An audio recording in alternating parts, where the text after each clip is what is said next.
Growing up, I always knew my place in the family pecking order, dead last. My name is Emma, and for as long as I can remember, my older sister Kate was the household superstar, while I was just there. I still remember the kitchen table moment when I was 7 years old, proudly showing Mom my perfect spelling test. She barely looked up, her focus glued to Kate's college applications sprawled across the table. "That's nice, honey," she murmured, already flipping through another draft of Kate's essay. "Now, Kate, what if we rephrase this section about your volunteer work? It'll really make you stand out." Kate was 10 years older than me, and by the time I could form memories, she was already collecting accolades like kids collected trading cards. Student body president, valedictorian, full ride to Princeton. Kate did it all. And Mom and Dad, they never let a single accomplishment go unnoticed. But while they were busy cheering Kate on at debate competitions and award ceremonies, I had Grandpa Joe. He lived alone in the big house on Maple Street, the one with the creaky wraparound porch where we'd sit for hours. He'd tell me stories about his days as a sharp-witted businessman and share his stash of chocolate chip cookies. "You know, kiddo," he'd say, sliding a cookie my way, "sometimes the quietest ones in the room end up making the biggest waves." He'd wink at me then, like we shared a secret the rest of the world couldn't understand. Every day after school, while Mom juggled her real estate deals and Dad stayed late at his law firm, I'd walk to Grandpa's house. He'd help me with my math homework, using equations to teach me about compound interest and investments. "Numbers never lie, Emma," he'd say, his eyes sparkling with the kind of pride I never got from my parents. At home, though, the air was suffocating. Every conversation revolved around Kate's latest triumph. "Did you hear? Kate's already a junior partner at 28. Mom would gush. Dad would nod approvingly, adding, "She's always been destined for great things." I'd sit quietly, pushing peas around my plate, trying to fade into the wallpaper. Despite everything, I worked hard. Straight A's, every business club imaginable. I poured myself into school, chasing a dream no one else seemed to believe in. Except Grandpa. The summer before my senior year, everything changed. Grandpa was diagnosed with cancer, and it was spreading fast. I spent every free moment at his side, reading him his favorite books about business and economics. Even as his body weakened, his mind remained sharp. "Emma," he rasped one afternoon, his hand cool and fragile in mine. "Promise me something." "Anything," I whispered, fighting back tears. "Go to college. Study business like we always talked about. Don't let anyone tell you what you can't do." "I promise," I choked out. I'd already started looking at schools. State University has an amazing business program. He smiled weakly, his eyes full of pride. "That's my girl. And remember, what do numbers never do?" "They never lie," I said, managing a small smile. 2 weeks later, he was gone. The funeral was a blur of black dresses and hollow condolences. Kate flew in from New York, making sure everyone knew how much she'd sacrificed to be there. Mom fussed over Kate's travel arrangements more than she mourned Grandpa. I threw myself into my college applications, determined to honor my promise. When my acceptance letter to State University's business program arrived, I felt like I could finally breathe. I rushed into the kitchen that evening, practically bursting with excitement. "Mom, Dad, I got in. State University's business program accepted me." Silence. Mom and Dad exchanged a glance, one of those loaded looks that always meant bad news. Kate, seated at the table with them, didn't even glance up from her phone. "Honey," Mom started in her saccharine voice, "we need to talk about college." Dad cleared his throat, avoiding my eyes. "Your college fund? Well, it's gone." "What?" I asked, my voice shaking. Mom shifted uncomfortably. "We gave it to Kate. For her wedding." I blinked, sure I'd misheard. "My college fund?" "Grandpa's college fund. You gave it to Kate." "Don't be dramatic," Mom said, waving me off. "Kate's marrying James, the investment banker, remember? They needed help with the Plaza wedding and a house down payment. You'll figure something out. You're good with numbers." Besides, Kate chimed in with a smile that wasn't even apologetic, "You can be my maid of honor." Isn't that better than some boring business degree? I fled to my room, the acceptance letter crumpled in my hands, tears blurring my vision. Downstairs, I could still hear them chatting about wedding venues and centerpieces as if they hadn't just crushed my dreams. That night, I lay awake, Grandpa's words echoing in my mind. "Numbers never lie. There was something I was forgetting, something important. Then it hit me. 2 weeks before he passed, Grandpa had shown me his office, the old oak desk, the keys, the false bottom, and the drawer. Just in case, he'd said with a knowing smile. The next morning, I drove to Grandpa's house, clutching the spare key he'd given me. The house felt eerily quiet, as though it had been holding its breath for this moment. I made my way to his office and opened a drawer, my fingers finding the hidden latch. Inside was a single envelope with my name on it. As I held it, trembling, I couldn't have known that Grandpa's final lesson about numbers was about to change everything. With trembling hands, I opened the envelope from Grandpa's desk. Inside was a single sheet of paper, his familiar, precise handwriting filling the page. My dearest Emma, if you're reading this, it means you've remembered our lessons. Numbers never lie, and neither did my faith in you. For years, I've watched your parents elevate Kate and disregard your dreams. That ends now. What they don't know, what no one knows except my lawyer, is that I've built something extraordinary during my years in business. The house you're standing in is only a small piece of it. I've established a trust fund, Emma, one that dwarfs your old college fund. Everything I have, I'm leaving to you. The details are with my lawyer, Arthur Bennett. His card is attached to this letter. He'll explain everything, but here's the short version. You are now the owner of Maple Street Investment Group and all its holdings.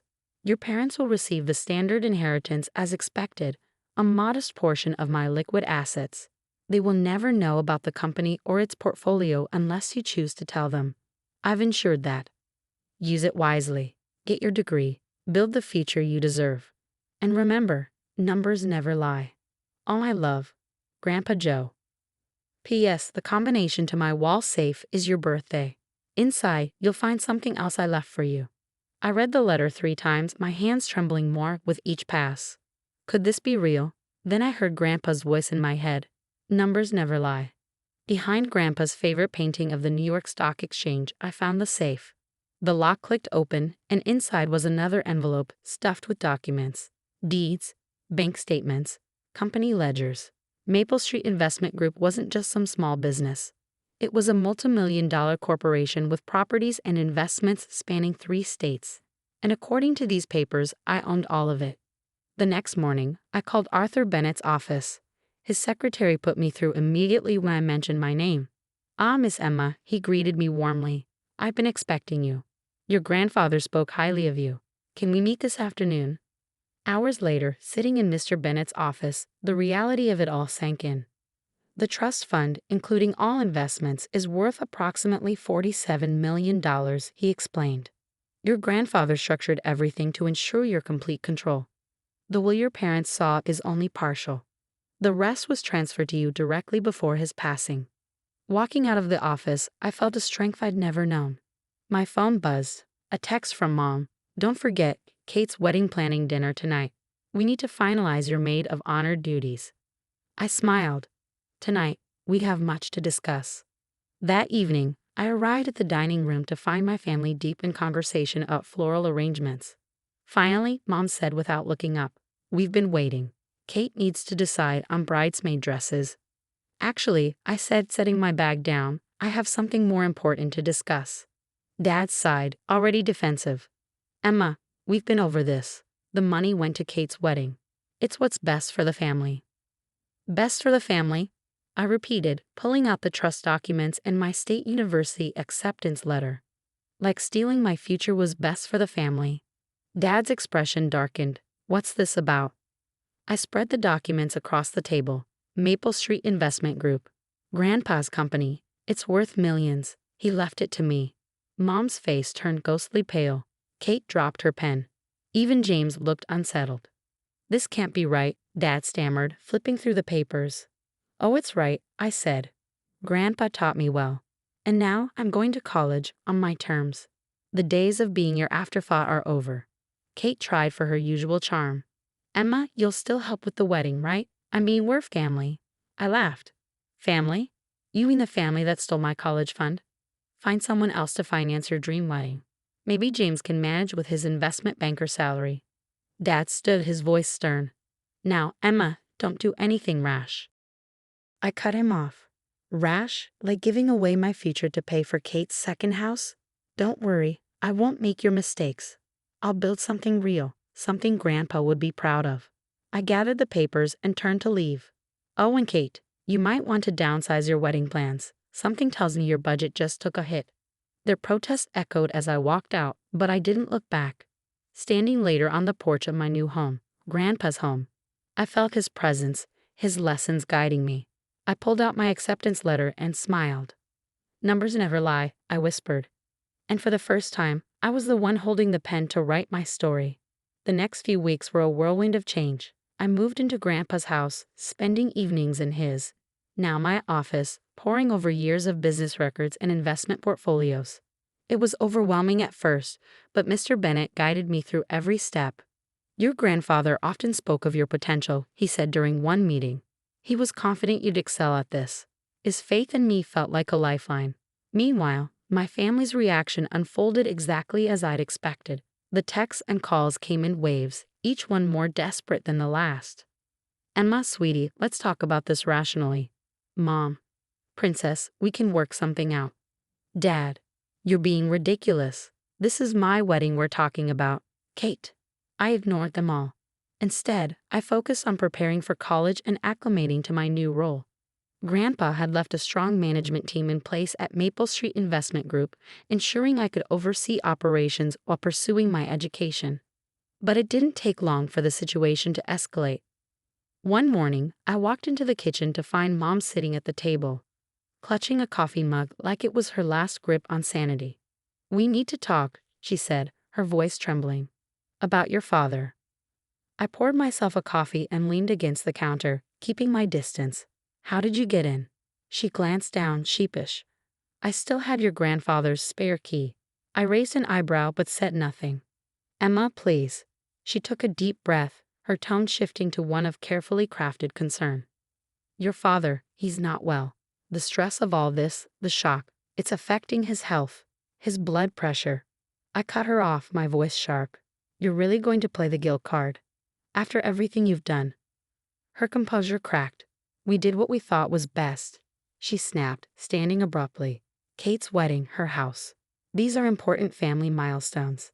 And my education wasn't. I shot back. My future didn't matter to you. Of course it mattered, but, she faltered, searching for the words. Kate needed. Kate needed. I repeated bitterly. Kate always needed. And Kate always got. Well, guess what? Grandpa made sure I'd never have to depend on what Kate needed ever again. Her face hardened, a flash of anger overtaking her guilt. Your grandfather would be ashamed of how selfish you're being. Keeping all this money to yourself while your sister has to scale back her wedding plans. Grandpa would be ashamed. I walked to the office and returned with the letter he'd left me. I thrust it into her hands. Read it. Read how he watched you favor Kate all these years. Read how he made sure I finally get a chance at my own dreams. Her hands trembled as she read the letter. With each line, the color drained from her face. When she looked up, tears welled in her eyes. Emma, we never meant. Get out, I said quietly but firmly, and leave the key. Her hand lingered on the table as she set the key down. We're still your family. Family? I gestured to the door. Family doesn't steal from each other. Family doesn't dismiss dreams. Family doesn't play favorites for decades and then cry foul when the tables turn. After she left, I called a locksmith to change all the locks. Then I called Mr. Bennett. Can they challenge the will? I asked. Your grandfather was thorough, he assured me. The trust is ironclad. It was established and transferred while he was alive. They have no legal recourse. That evening, a text from James, Kate's fiancé, appeared on my phone. Can we meet? Just us. There's something you need to know. Against my better judgment, I agreed. We met at a downtown coffee shop. James looked uncomfortable as he slid a stack of papers across the table. Kate's been lying, he said, his voice low. About the house, the wedding. Everything. I frowned, flipping through the papers. Bank statements, savings accounts. What is this? They never needed your college fund, he admitted. We had more than enough saved. Kate, she just didn't want you to go to college. She was afraid you'd outshine her. A cold, bitter anger surged through me. Why are you telling me this? James hesitated, then sighed. Because I can't marry someone like that. I called off the wedding this morning. The fallout was immediate. Dad called, furious, accusing me of destroying Kate's happiness. Mom sent long emails about forgiveness and family duty. And Kate? She showed up at my house that night, mascara streaked down her face, pounding on the door. "This is all your fault," she screamed through the intercom. "James left me because of you." I watched through the security camera, calm in the face of her fury. "No, Kate," I replied through the speaker. "James left because he found out who you really are. The same person who stole her sister's future out of pure spite." Her face twisted in rage. "You think you're so smart now, with your big house and your company? You're nothing. You'll always be nothing.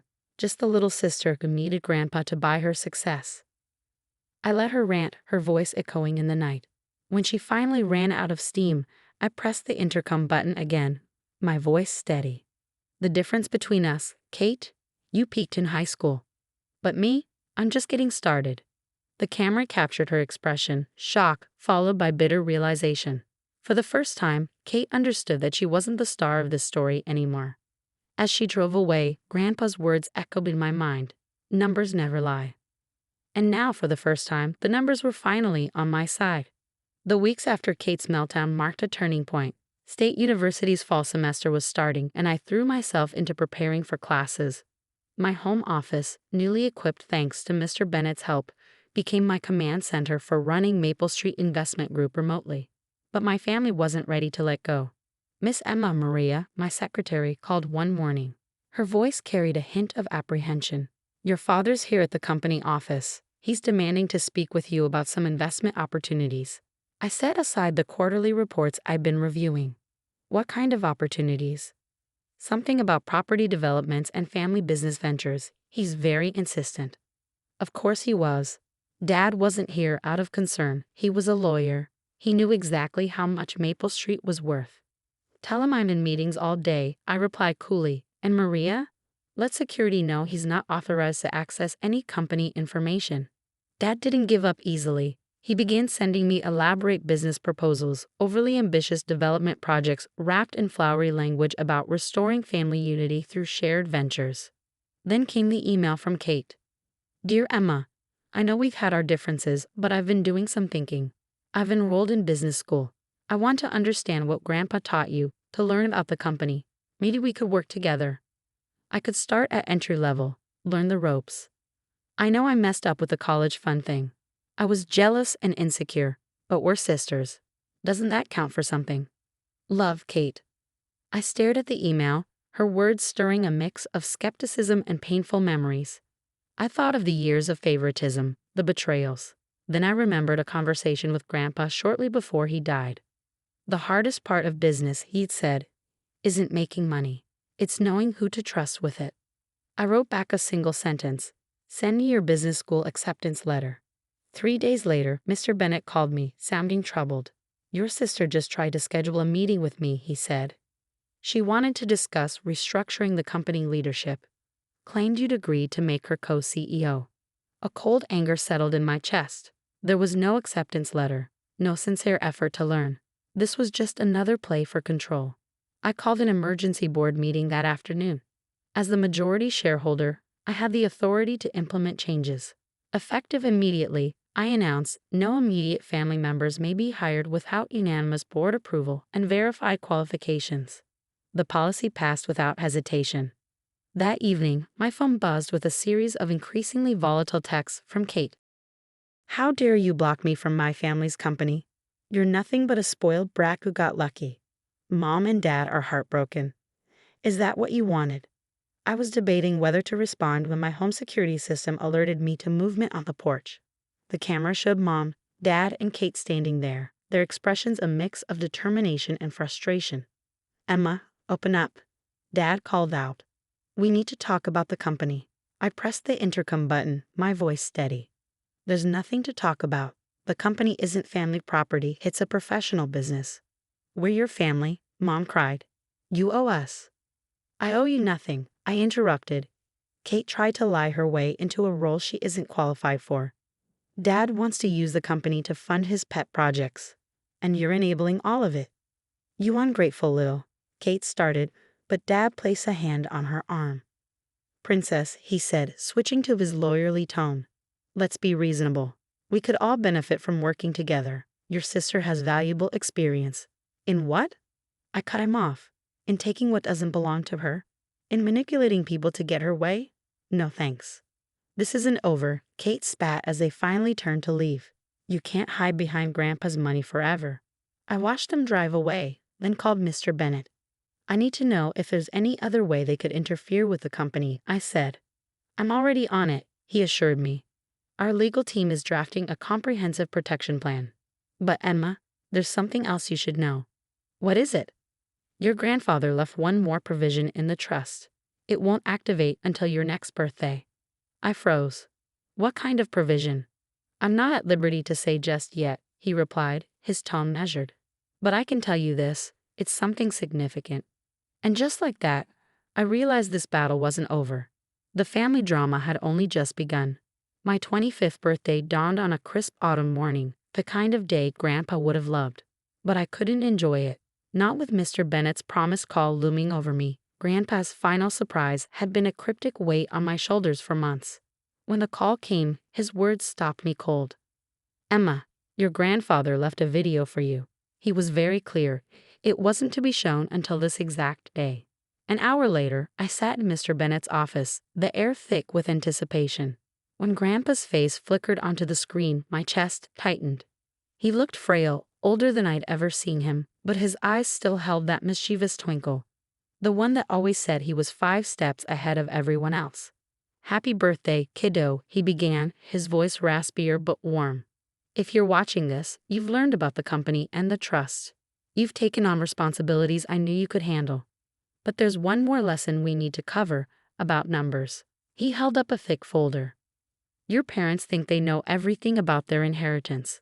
What they don't know is that their portion came with conditions that activate today. My breath hitched as he continued. Their inheritance has been held in trust until now. If they've proven themselves responsible, supportive, and considerate, particularly to you, it becomes theirs, no strings attached.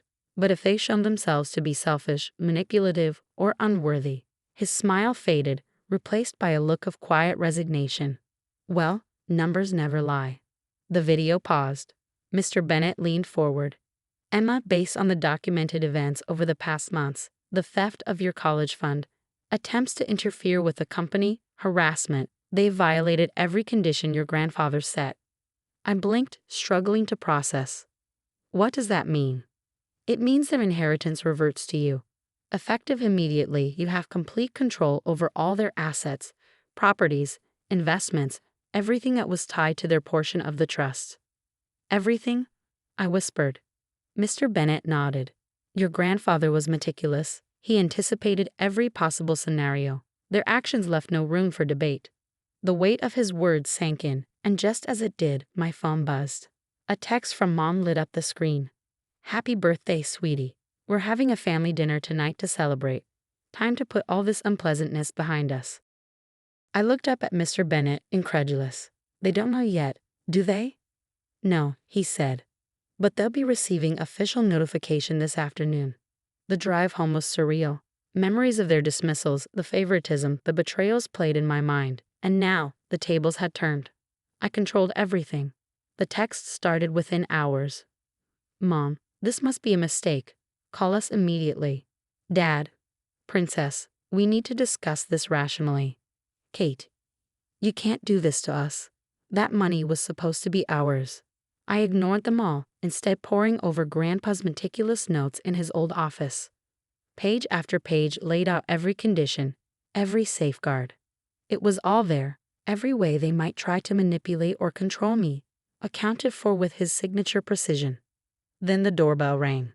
The security camera showed them, Mom, Dad, and Kate, standing on my porch, their faces pale and frantic.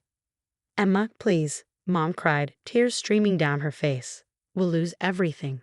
I pressed the intercom button, my voice cold and steady. Like I lost my college fund. Like I lost years of support and recognition.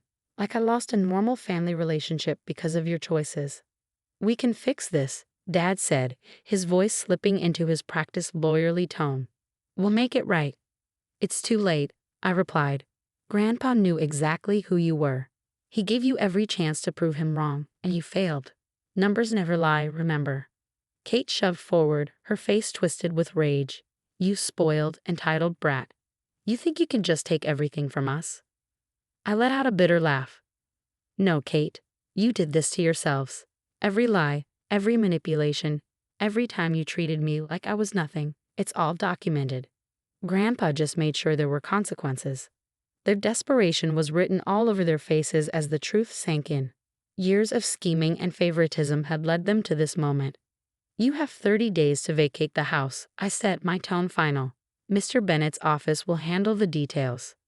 Through the camera, I watched them stumble back to the car, their expressions a mix of shock and disbelief. That night, I sat on the wraparound porch under a canopy of stars, just as I used to with Grandpa. His words echoed in my mind. Sometimes the quietest ones in the room end up making the biggest waves. The waves have finally crashed, sweeping away years of pain and resentment. For the first time in my life, I felt truly free. 3 months had passed since my birthday revelation. The family house had been sold, and Kate, along with my parents, had downsized to a modest apartment on the other side of town. Life moved on, but it had a way of circling back when you least expected it. I was in my office at Maple Street Investment Group reviewing quarterly reports when Maria's voice crackled through the intercom. Miss Emma, there's someone here to see you. Says she's your sister. I hesitated before answering. Send her in. When Kate walked in, she looked different. The designer outfits and polished perfection were gone, replaced by simple department store clothes and practical, unpolished nails. She looked real. I got a job, she began, without pleasantries or excuses. Junior administrative assistant at Preston Financial, minimum wage. Entry level. I leaned back in my chair, waiting for her to continue. It's the first job I've ever gotten on my own merit, she said with a wry smile. No family connections, no favors. Just me, my resume, and well, not as many skills as I thought I had. There was a pause.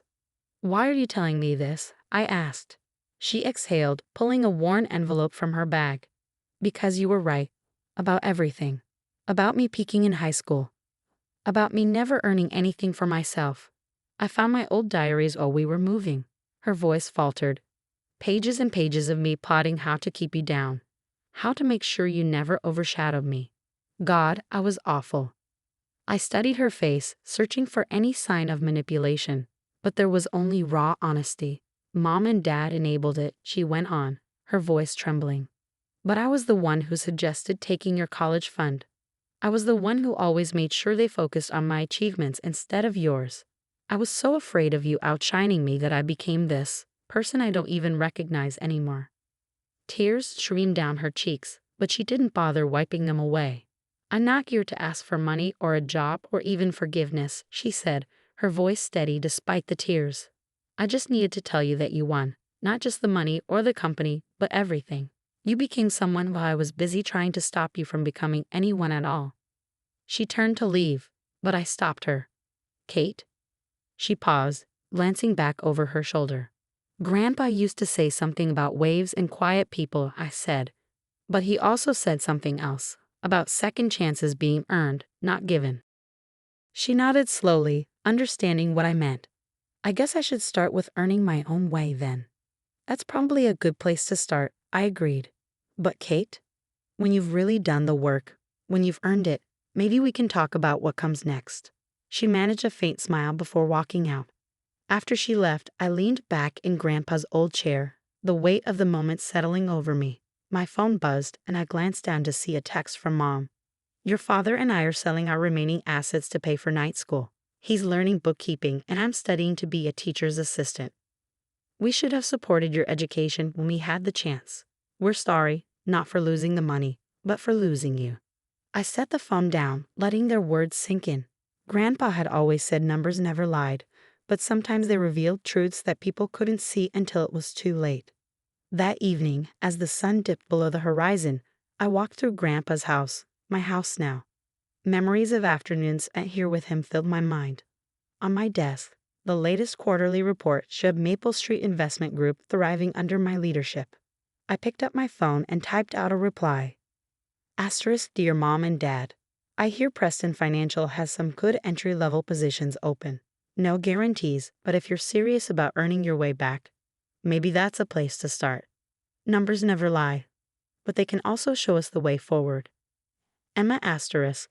As I sat on the wraparound porch watching the last light fade from the sky, I thought about Grandpa's lessons. Numbers had taught me so much, but they weren't the most important lesson. Sometimes the biggest waves aren't the ones that crash violently, but the quiet ripples that follow, reshaping everything in their path. Grandpa had been right all along. Numbers never lie, but they can teach us to see the truth and maybe even start again.